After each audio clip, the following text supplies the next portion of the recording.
And we're live. Okay, welcome everyone. Great to be back on episode 12 of the Leadership Zoomcasts with Albert and Neil. Albert, how are you doing today? I'm really good, actually. Good to see you, mate. Things good out there in France still? Things are good apart from the fact I'm going to have to quarantine when I come back now, but say la vie, I'm sure I'll find something to do with 14 days at home. Exactly. More Zoomcasts, I think. Yeah, well, look, welcome everyone. Great to say we've got another guest with us today. So we're really honoured to have with us Zoe Bowman. Zoe is my sister-in-law, I have to say, but she's a lead firefighter over in Preston Circus in Brighton. So she's going to spend some time with us and talk to us about what life is like in the fire and rescue service. So Zoe, welcome. Good to see you here. How are you? Thanks for having me. Yeah, good, thank you. So you've just come straight off a shift, right? I have this morning, yeah, just off of nights.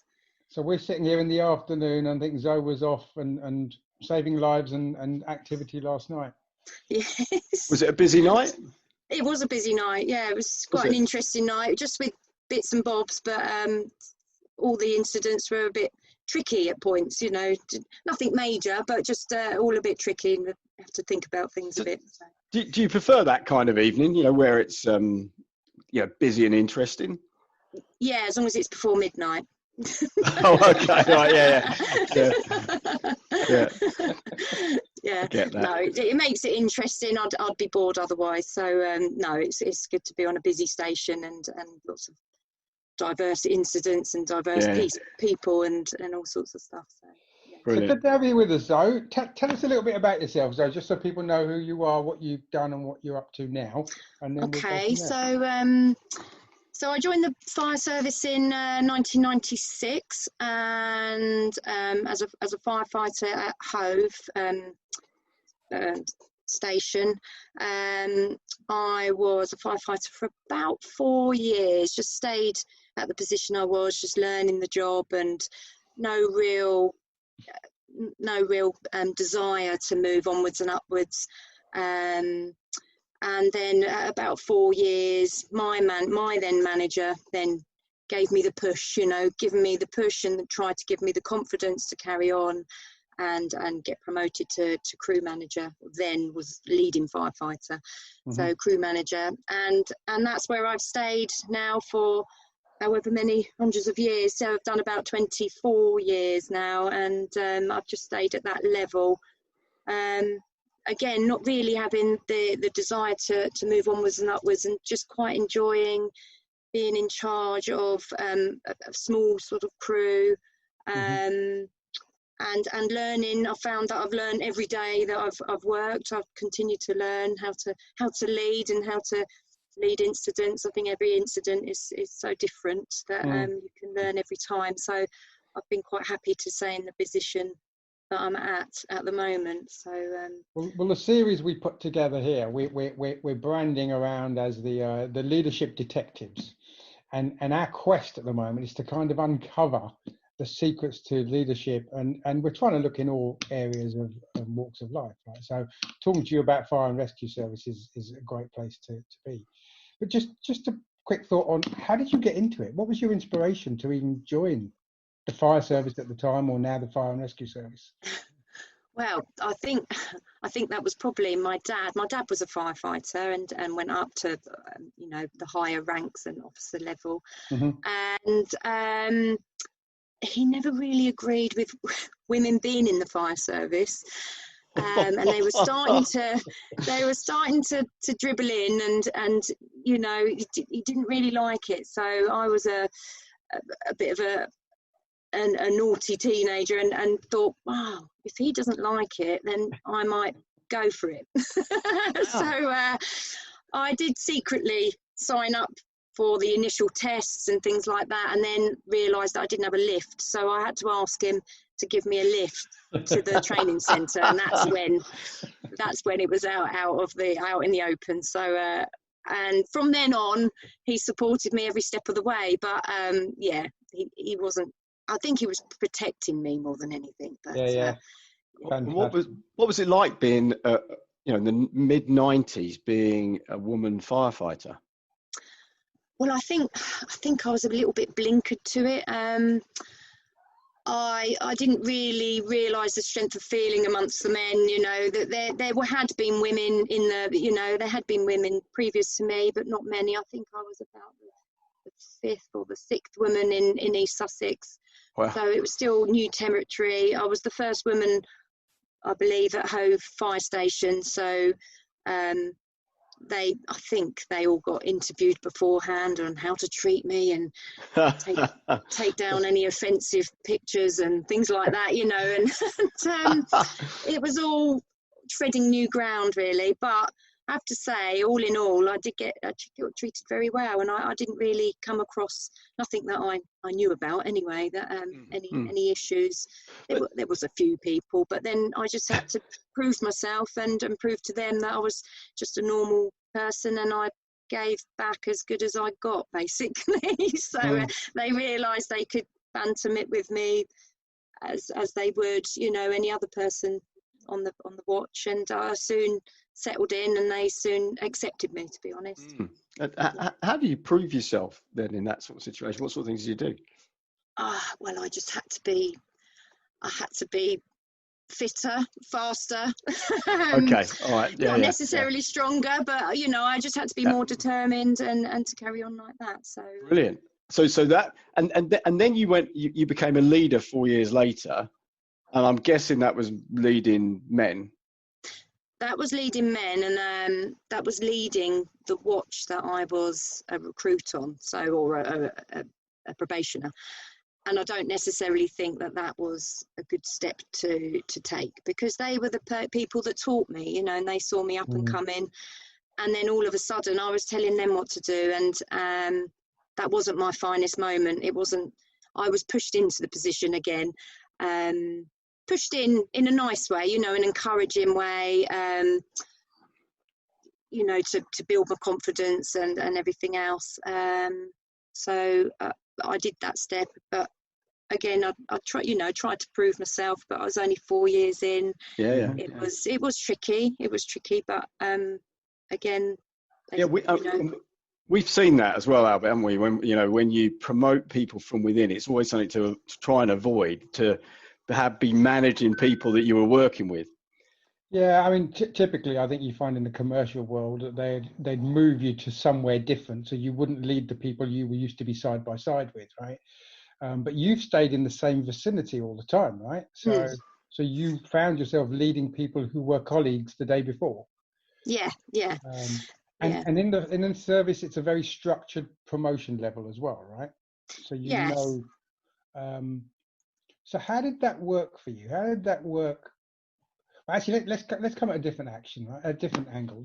There's two different types of leadership, I guess, we're talking about here, because we're talking about you being in the station hours at a time waiting for incidents to happen, and then there's leadership when you're on site, when an incident has kicked off. Do you want to differentiate between the two of those? Yeah, I do actually find that the leadership on an operational incident is probably easier than the leadership when you're just on station doing the mundane chores and the boring day-to-day work and a bit of training and the paperwork and things like that, everything else that comes with it. When you get onto an operational incident, you work closely as a team. There's a communication between, you know, everyone. You're closely communicating. I'll direct, you know, what I want to be done, and I know that it will be done with the highest skills, you know, and enthusiasm, and they'll, you know, whoever I'm leading, they'll go and do it. They'll go and do it and be ready for the next set of instructions, basically. Is it fair to say that leadership on an operational incident is pure direction? If you direct something, it happens. There's no discussion. Should we debate it? Should we negotiate over it? No. There's definitely it's definitely a two-way thing. Right. Probably a brief two-way thing, because things have got to be made and decisions have got to be made by me, sort of in an instant.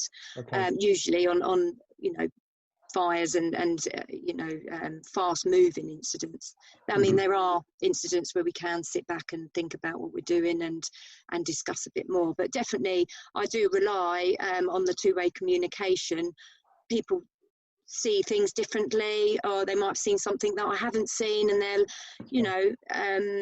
and I'll accept that advice and that knowledge that they've got, and then I'll decide what to do with it. So I've got to really sum it up quickly, think, yeah, I like that idea, let's go with that then, so, but they're usually equally as happy if I say, no, I think we'll do this because we need to do it quick, let's get that done, and they'll go off and do it. But there is definitely a two-way communication. There's definitely a two-way respect as well. I respect each firefighter individually. They've got a different set of skill sets to offer. There's all sorts of people with different skill sets on a watch. So a question in my mind: when you're at an incident, why do you think that's easier to lead? What do you think makes that easier to lead? I just think people's minds are active. They're enthusiastic to get the job done. They're professional. They want to show that they can do it, and they'll willingly go and do it.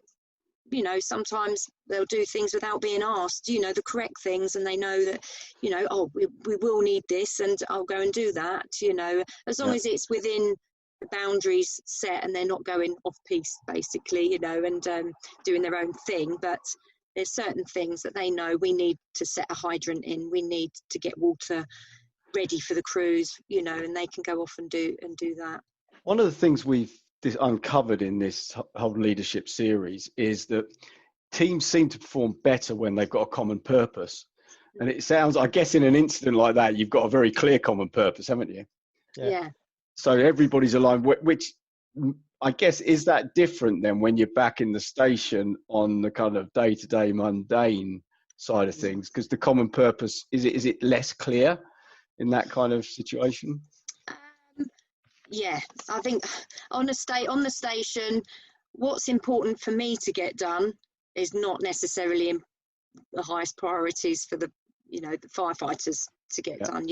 We need certain sign-offs, we need to do certain checks and certain cleaning and certain training, and I know that there is usually there's a time scale for these things. We have to get it done within the month, and the firefighters, it's not as important to them to get those things done. So I've got to find a way of getting the enthusiasm up, getting them to do things that they don't really want to do, and none of us really want to do it, but we got to do it, and it's just encouraging people and getting them on your side, to see the same way.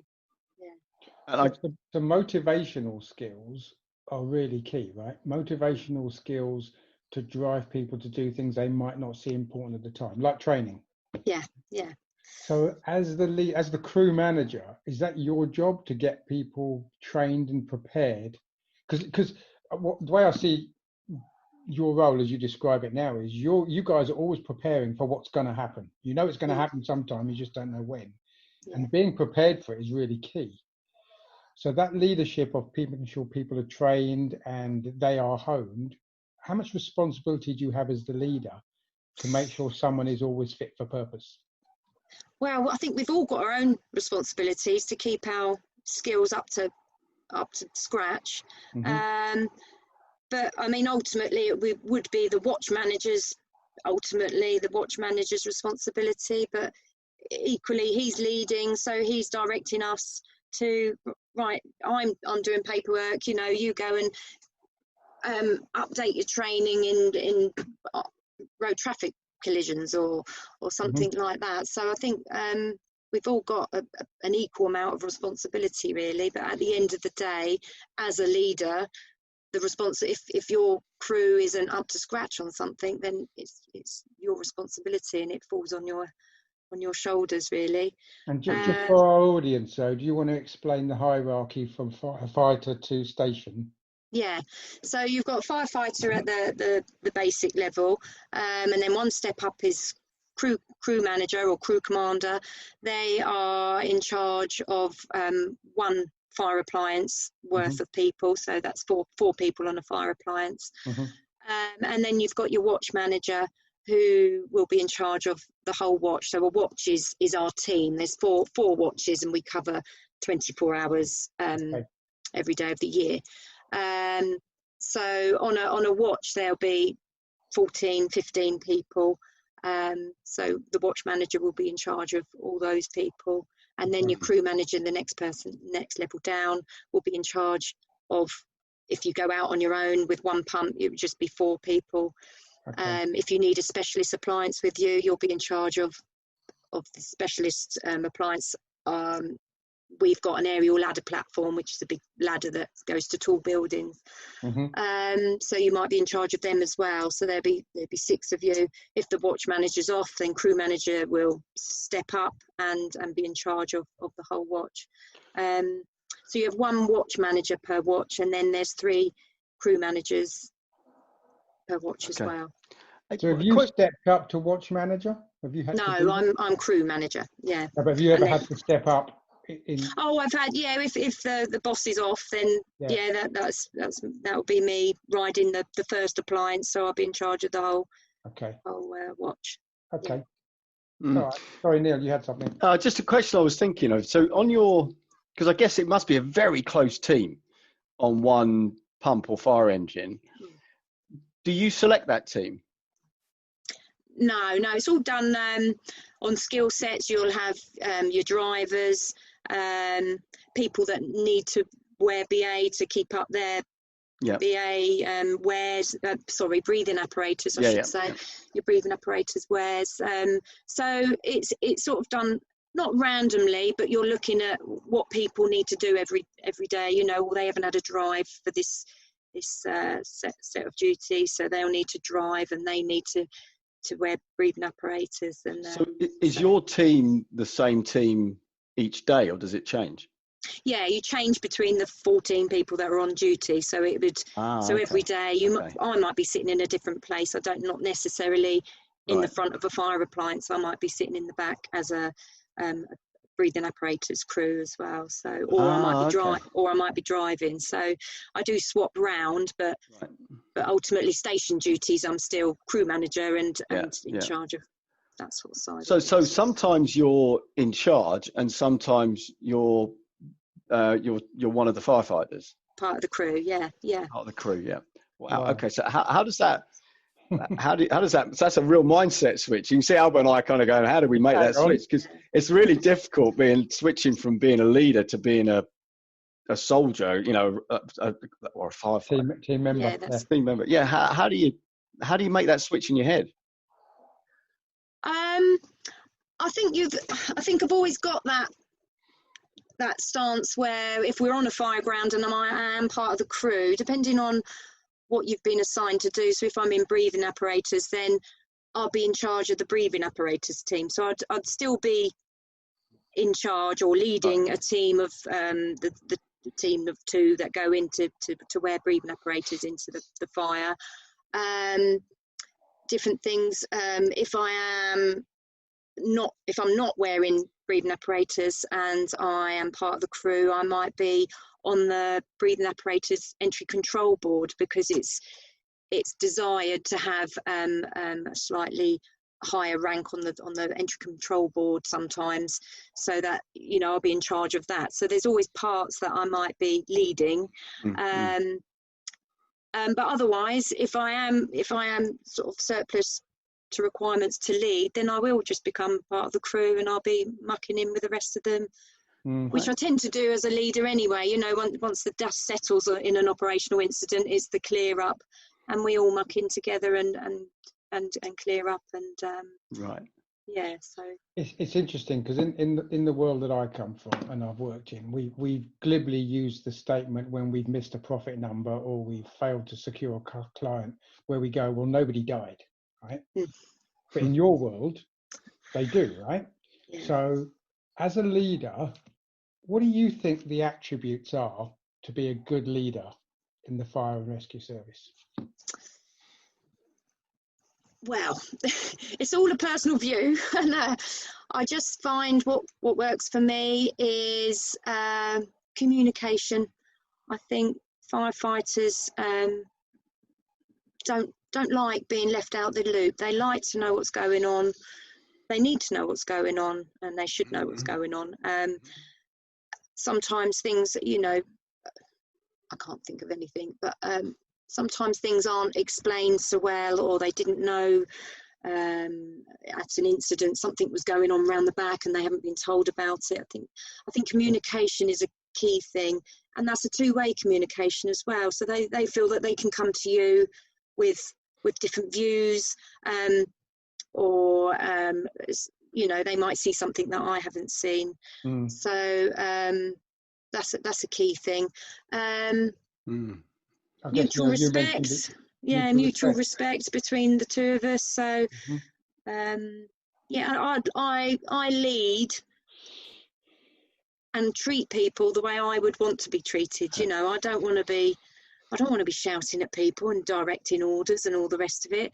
It needs to be calm. You need to be clear on your commands, and that's how I would want to be treated, you know, and directed in a nice way. And it doesn't take any time at all just to say, oh, please would you go and do this, or thanks for doing that, you know.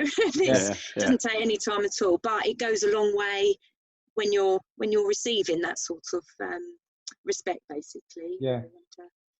A question that pops into my head, and it's come into my head a couple of times as you've been talking, is everything we're talking about assumes that everyone gets on and everybody's doing a great job, and you've got the highest quality people there. Now, we all know that, you know, so you might set a standard for your pump or your watch or the whatever. What happens when someone drops below that standard? How does that work? How do you either help them to become better, or how does that work in that kind of close environment where you need everybody performing so well? Again, I think it's communication. If they're dropping, then they need to be told, and they need to be told at the earliest opportunity, but told in a nice way. You don't have to go, bloody, what are you doing? You know, you know how to do this, don't you? And I think you need to tell them in a nice way, pull them aside, and plan a way ahead, you know, plan a way to move forward and encourage them,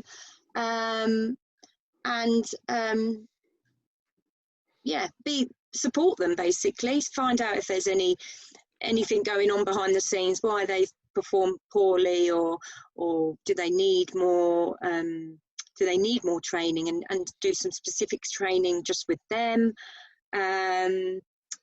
Yeah, I think it is the communication thing is the key to a lot of things. If you just hide it and just think, oh, they're a bit rubbish today, you know, they will never learn, and they won't know that that's what you're thinking. And I think it's the communication thing, but done in the right way. There's a great learning point there, actually, for all our listeners here, because we've talked about communication so many times on pretty much every single one of our episodes. Good leaders are good communicators. But something you've just said, which I think we can all be really poor at, certainly in business and maybe in non-critical situations, is not communicating poor performance or below standard performance at the earliest opportunity. So I think there's a really, really good learning point in there. And what you said, which I don't think you realize is how powerful it is and take them to one side, and your intention is you want to help them. You're not trying to beat them up. You're not trying to reprimand them. It's, you know, it's not, you're not doing it in front of the whole group of their colleagues. And that's another really, really important leadership lesson. I think there's another key point that Zoe pulled out there as well, Neil, which is why, right? I don't think they woke up that morning and said, let's go into work and be rubbish today, right? So why? Something may have changed in their lives, something may have changed in themselves. And until you have that two-way conversation, you bawling them out doesn't fix anything, right? So you probably don't realize how many buttons you hit in that statement just there. That was, and so I've got question, I guess, to dig what's the hardest situation where you've had to be a leader in? What's the hardest, where you think, I think this is really challenging my leadership skills? I think probably when people are challenging me over my decisions. I think that's hard, because you've got to justify exactly why you're doing something, and I've got to go by normally, I try and abide by the book. I know there are situations when we have to divert away from usual policy and procedures, but I think if people are saying, we can just cut that down and do this and do that, and I've got to stand back and think, well, actually, if we cut that down, that's going to make that insecure, and that's going to be quite dangerous, and risky. And I've got to justify why I don't want to take their advice or, go the way that they want to go. I think that's tricky. That's interesting. One of the hardest, hard ones. So if your decision is challenged, you just feel like you have to justify it rather than just tell them that's what I'm telling you to do. Yeah, definitely. Okay. But again, that's that mutual respect, because if I just say, no, I'm going to do that, and I'm just going to dismiss what you say, then they're going to think, well, she's just not listening to me. And I think if I can say, well, I think it's a good idea, but if you do that, I'm not keen on the idea because, and explain why you don't like their idea, if you've got time, obviously, sometimes you've got time to do that. But again, you're not just dismissing them, you're listening to them, but I've decided otherwise, and it doesn't always happen like that. I don't just dismiss people and but my way's best, but no, I'm not like that at all, So that, I mean, there's a... Sorry, go on, Albert. No, there's no perfect answer, is there? There's not. This is your way of doing it, Zoe, right? And you've done this over many years and developed your own leadership style. You're frozen. Oh. Yeah, and you've got to do it with the way that you see best. So, no, I'm not frozen. Are you frozen? No, you've come back now. You're back. Yeah.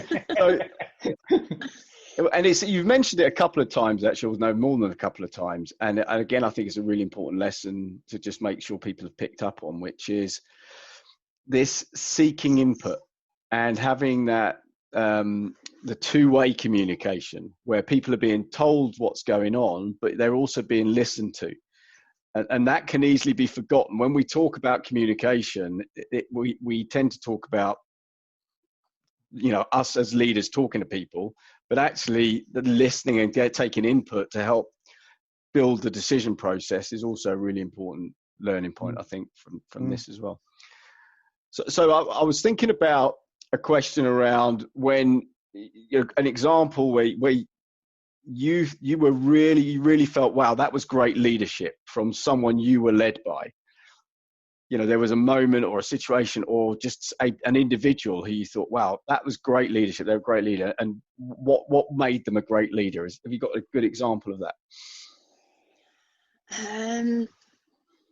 I can think of great leaders. I can't necessarily think of an actual incident, but I think in my eyes, a good leader is someone that listens, someone that acknowledges that you're there, because we've got, there has been leaders in times gone by that don't even say hello. They're on the station and they don't even say hello, and that's quite demoralising. And you just feel a bit insignificant when that happens.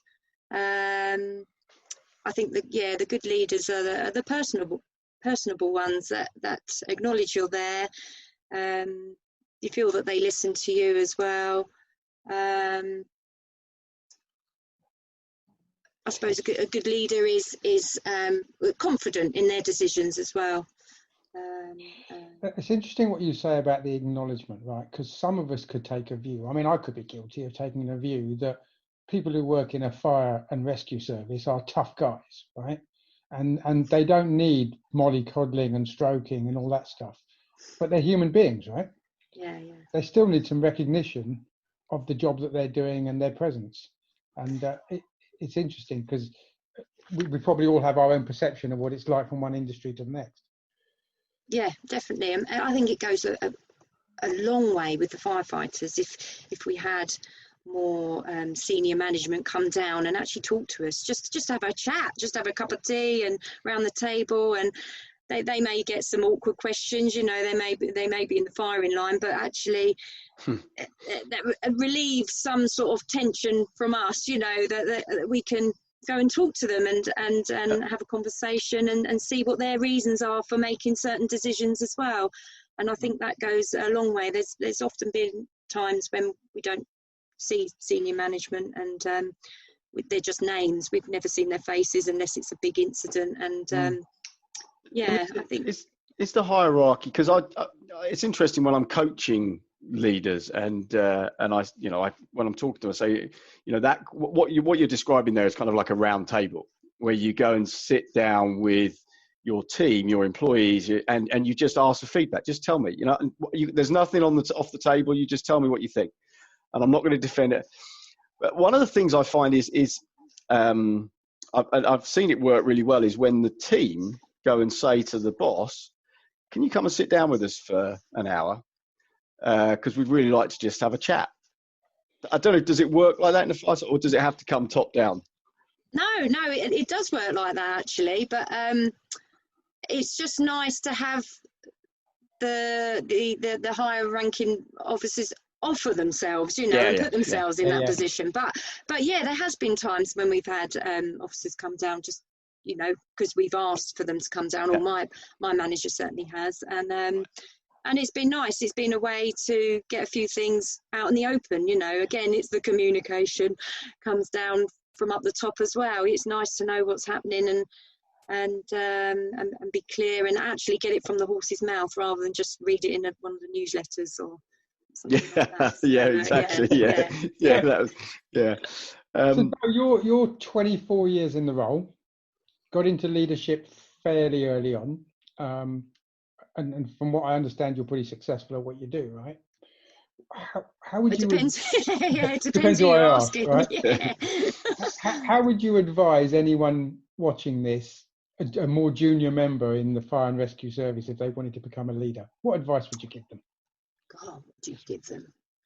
Definitely, the highest one would be treat people as you want to be treated, because you'll get it back. You'll get respect back, and you'll get them to be willing to work with you. You need to find a way that you can get them to work with you, because without your team you're nothing, you know. And it just doesn't work. You've got to have your team behind you, and I think know that you're not always going to please everyone. You can do your utmost to please the majority, but you're not going to please everyone all the time. But it's nice to have, you know, to do the majority of the time. It's nice to have your team on your side and for everyone to be working together. And it would be so easy if everyone was happy all the time. So exactly. Be happy to lead. Yeah. I think we're probably there on the clock, aren't we, Neil? I don't know if we've got. I'm going to ask. I've got two more questions in my mind. One of them's kind of a bit of a fun one, but there's a leadership question in there somewhere as well. But if you could be asked any question about leadership, what question would you love to be asked? Question. I think it would be, how do you keep everyone happy? You know, okay. I think it would be that one. And if you were going to answer that question, what would you say? It's a bit of give and take. I think it's got to be a mutual thing. So you're asking people to do things that are a bit mundane, but after that we can do a gym session, or, you know, or we might have stand down, or, you know, you've got to, it's a bit of a carrot on a stick as well, you know, and that's how I sort of work it. Or I'll make a banoffee pie. I don't know, one of those. Banoffee pie is pretty good, I have to say. It is pretty good. And I guess I got a bit of a fun question, because I haven't been in a fire station ever, I don't think. And the only thing I've seen is on television. So Do they have a pole in the fire station these days? They do. They do. Do they really? We still use them. Yeah. Yeah. So we still use them. It's the quickest and I think it's the safest way to get down from upstairs. We're at a fire station which is a traditional fire station, a really old one. I think it was 1940s or something. So really, really very high ceilings. So if you're running downstairs, I think you're more likely to have an accident. So yeah, we do. Wow. We do use a pulse. It's a little bit like Bridget Jones when I'm coming down it though. So I have to say that was in my head all the time you were talking, and I'd forgotten about that. I'd forgotten about it. Oh, that's fantastic. Go on, Albert. I'll let you do the wrap up then. Look, Zoe, thank you very much for your time. It's really useful to have done this. We've been looking at different areas of the world and the world of work. So to have you with us today was really good from the Fire and Rescue Service. Thank you very much for your time. Thanks for making me do it. No, you're very welcome. Thank you, Zoe. It's been great. Some great lessons in there as well. And I'll put some notes in the show notes below on what we've learned today. It's really good stuff. So to our audience, I hope that's been useful, guys. Please subscribe here. If you're watching on YouTube, don't forget you've got the button to subscribe here. Give us your feedbacks, give us your comments. If anybody's got any messages you want us to get across to Zoe, just pop them into the feedback, YouTube or LinkedIn on the feedback, and we can make sure that gets back. But thank you very much for your time, Zoe. Neil, good to see you here. Yeah, I'll hand back to you, Neil, for us to close off. No, okay, that's it. Thank you, Zoe. It's been a great session. Thanks to everyone for watching. Albert and I decided the other day we need feedback because we need strokes and we need feedback. So please give us feedback to let us know we're doing the right things. But listen, have a great week, everyone. And Zoe, good luck this evening. I hope you have a reasonable evening at work this evening. Yeah, thanks very much. Thanks for having me. Cheers. Bye-bye. Bye. Cheers, Bye. guys. Take care.